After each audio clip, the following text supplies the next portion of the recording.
자, 오늘은 당나라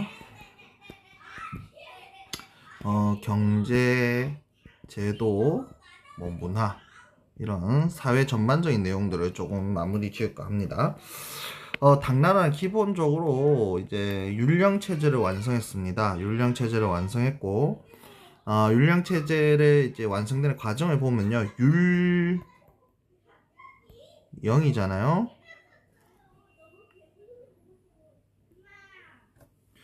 기본적으로 율령인데요. 율은 이제 형법입니다. 형법. 그러니까 잘못한 사람에 대해서 법을 내리는 거고요. 영은 행정법이에요. 그러니까 이제 정부 조직을 어떻게 할 건가에 대한 내용들인 거죠. 그래서 당연히 먼저 율이 먼저 발달을 하겠죠. 춘추전국시 때부터 율이 나오기 시작하고요. 한대에 가면 영이 나오고요. 그 다음 서진, 요게 이제 어딥니까? 건강으로 수도를 옮겼던 위진남북조 시대의 진나라예요. 그때 태시율령이나 해서 요 두 가지가 이제 합쳐진 법령이 나오기 시작하고, 여기에 이제 섬세하게 세부적인 내용이 들어간 게 북조 때 격시, 요게 수당 때 완성이 된다. 이렇게 이렇구나 정도 알면 됩니다. 자, 통치체제는 삼성육부, 중앙은 삼성육부고요. 지방은 주현제로 실시가 되었습니다. 자, 그러면 농민 지배구조 한번 봅시다. 그러니까 어떻게 이제 정부가 세금을 거두었고 또 어떻게 통치했는가 보면, 기본적으로 균전제가 기반이에요. 균전제가 기반인데, 이 균전제를 기반으로 해서 조용조라는 세금을 거두었던 거죠. 이건 그 전에 얘기했어요. 그 균전제를 기반으로 해서 전쟁이 나면 부병제를 실시했습니다. 이건 서위 때 시작됐다는 얘기고요. 요 당시에 요런 제도를 기반으로 해서 지배층이 누구였냐? 문벌 귀족이었다는 거죠. 자, 근데 요게 무슨 난 이후로? 안사의 난 이후로 균전제가 장원제로 바뀌게 되고요. 조용제가 양세법으로 바뀌게 되는데, 그러니까 균전제라는 건 나라에서 준 국유지라는 개념을 좀 가지고 있으면, 장원제는 사유지 개념을 가지고 있으면 돼요. 그럼 사유지에서 이제 세금을 거둬야 되니까, 그러니까 이게 무슨 말이냐면, 사유지로 갔다는 건 빈부격차가 발생했다는 얘기를 해요. 그래서 그 전에 균전제는 빈부격차 발생할 수가 없죠. 나라에서 똑같이 나눠줬으니까. 근데 이제 사유지로 오면 많이 가진 사람과 적게 가진 사람의 차이가 발생한다는 거죠. 그래서 1년에 2번 많이 가진 사람 많이 내고 적게 가진 사람 적게 내라, 재산에 따라서 징수하기 시작했다. 양세법입니다. 요게 이제 1조 편법, 명나라 1조 편법 때가 아닌가 꽤 오래 간 거예요. 그러면 이제 너 땅 받았으니까 전쟁 나면 와서 지켜, 이게 안 되잖아요. 그러니까 내가 이제 돈 줄 테니까 지켜 라고 얘기하는 게 모병제예요. 되겠죠? 그러니까 양세법에 기반해서 나오는 게 모병제인 거죠. 나라에서 돈을 거두어서 그 돈으로 이제 병사를 움직이는데, 여기서 한번 생각해 봐야 될 건, 모병제를 실시하게 되면 한 번 군인으로 들어가면 직업군인이 되는 거죠. 그럼 직업군인들은 누구하고의 유대관계가 심해지냐면 상급자. 한 번 들어가면 그 상급자와 관계를 맺으면 그 상급자와 굉장히 뭐라 해야 될까, 깊은 관계를 맺기 시작하겠죠. 그렇게 되면 이 상급자들이 굉장히 권력을 가지게 돼요. 이들이 누구냐면 절도사예요. 그러니까 밑에 문벌기조에 4대부로 갔다고 하는데, 4대부로 바로 간 게 아니고요. 절도사를 통해서 갔다가 이제 송대에 가서 4대부로 넘어가는 거예요. 그러니까 당나라 때는 문벌귀족 사회였다가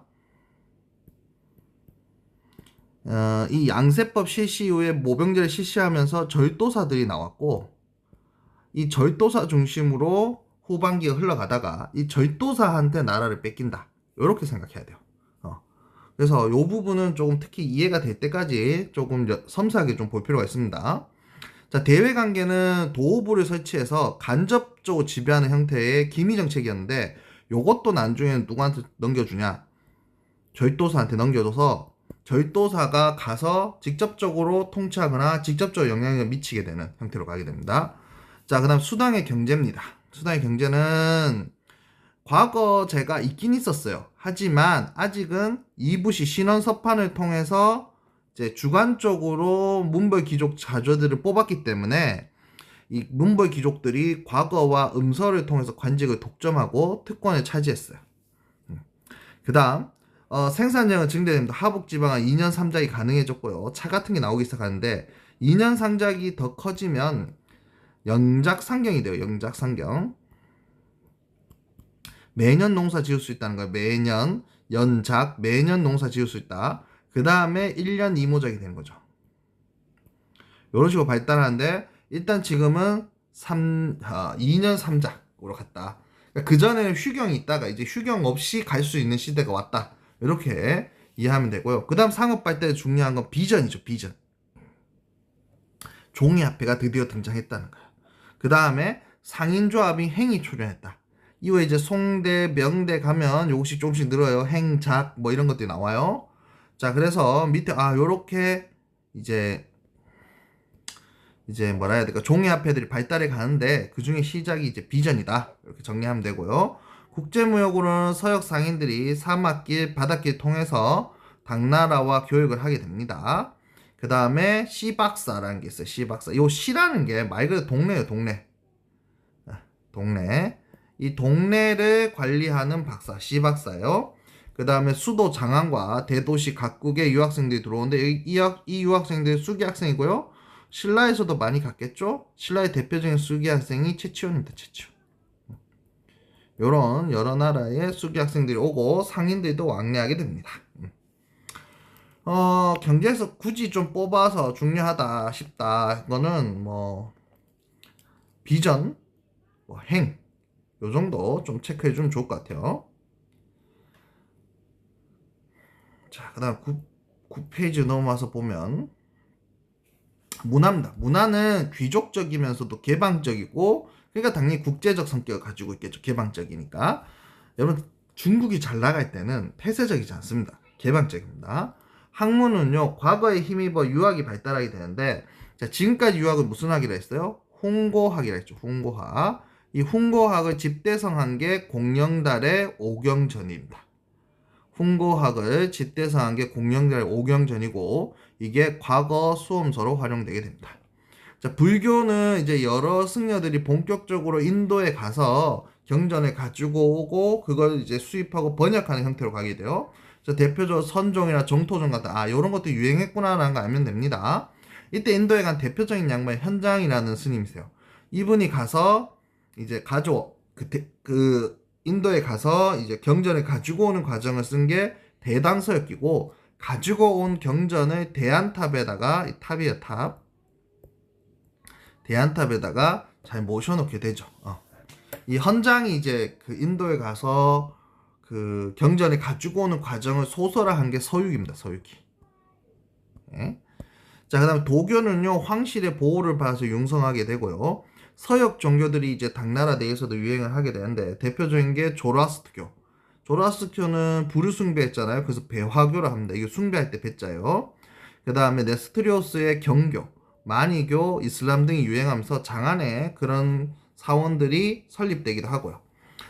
기족적 작품들이 유행하게 되어 시로는 이백이나 두보, 그 다음에 그림으로는 왕류의 산수유, 글씨로는 구양수, 공예로는 담삼채가 있어요. 이 네 가지 중에 그래도 제일 중요한 건 뭐냐? 담삼채가 제일 중요해요. 자, 건축으로는 이제 도시건축이 유행을 하는데, 이렇게 성을 지으면 이런 식으로 네 칸을 만듭니다. 여기 가장 안쪽에 남쪽에 이제 관청이 있어요. 이 관청이 있고 여기 문이 있죠. 이게 쭉 길게 큰 도로 하나네요. 이게 주작대요. 주작대로. 그러니까 여기에는 요 구역을 C방이래요. C방.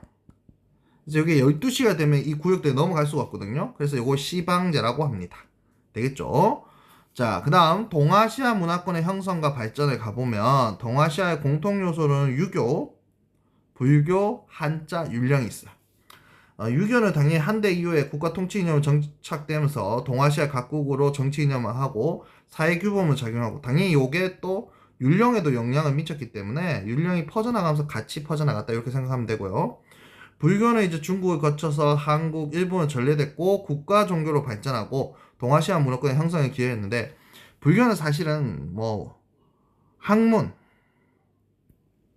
건축, 미술 이런 종합 예술이 전달되는 과정이기도 했어요. 그러니까 불교가 건너가면 이제 절을 지어야 되잖아요. 절을 지을 때 이제 건축 같은 어떤 기술도 넘어가는 거고요. 거기에 보면 불화 같은 거 그리다 보면 미술 같은 것도 넘어가는 거고요. 그러니까 굉장히 종합 예술이 넘어가는 과정들이 불교 전파 과정이다. 이렇게 이해하면 되고요. 한자는 동아시아 공용 문자로 소통과 교류에 기여했고 각국 문자 형성에 영향을 주었고 현재도 한자를 알면 중국과 일본 여행하는데 크게 어려움이 없는 그런 시점이 있죠. 그다음에 율령 체제. 그러니까 얘기했죠. 당대에 확립이 되었고 주변국에 전파되었고 각국의 통치 체제로 정비에 기여했다. 이렇게 되겠죠. 그래서 오늘은 이제 당나라 이런 사회 문화적인 부분들을 조금 보았습니다. 감사합니다.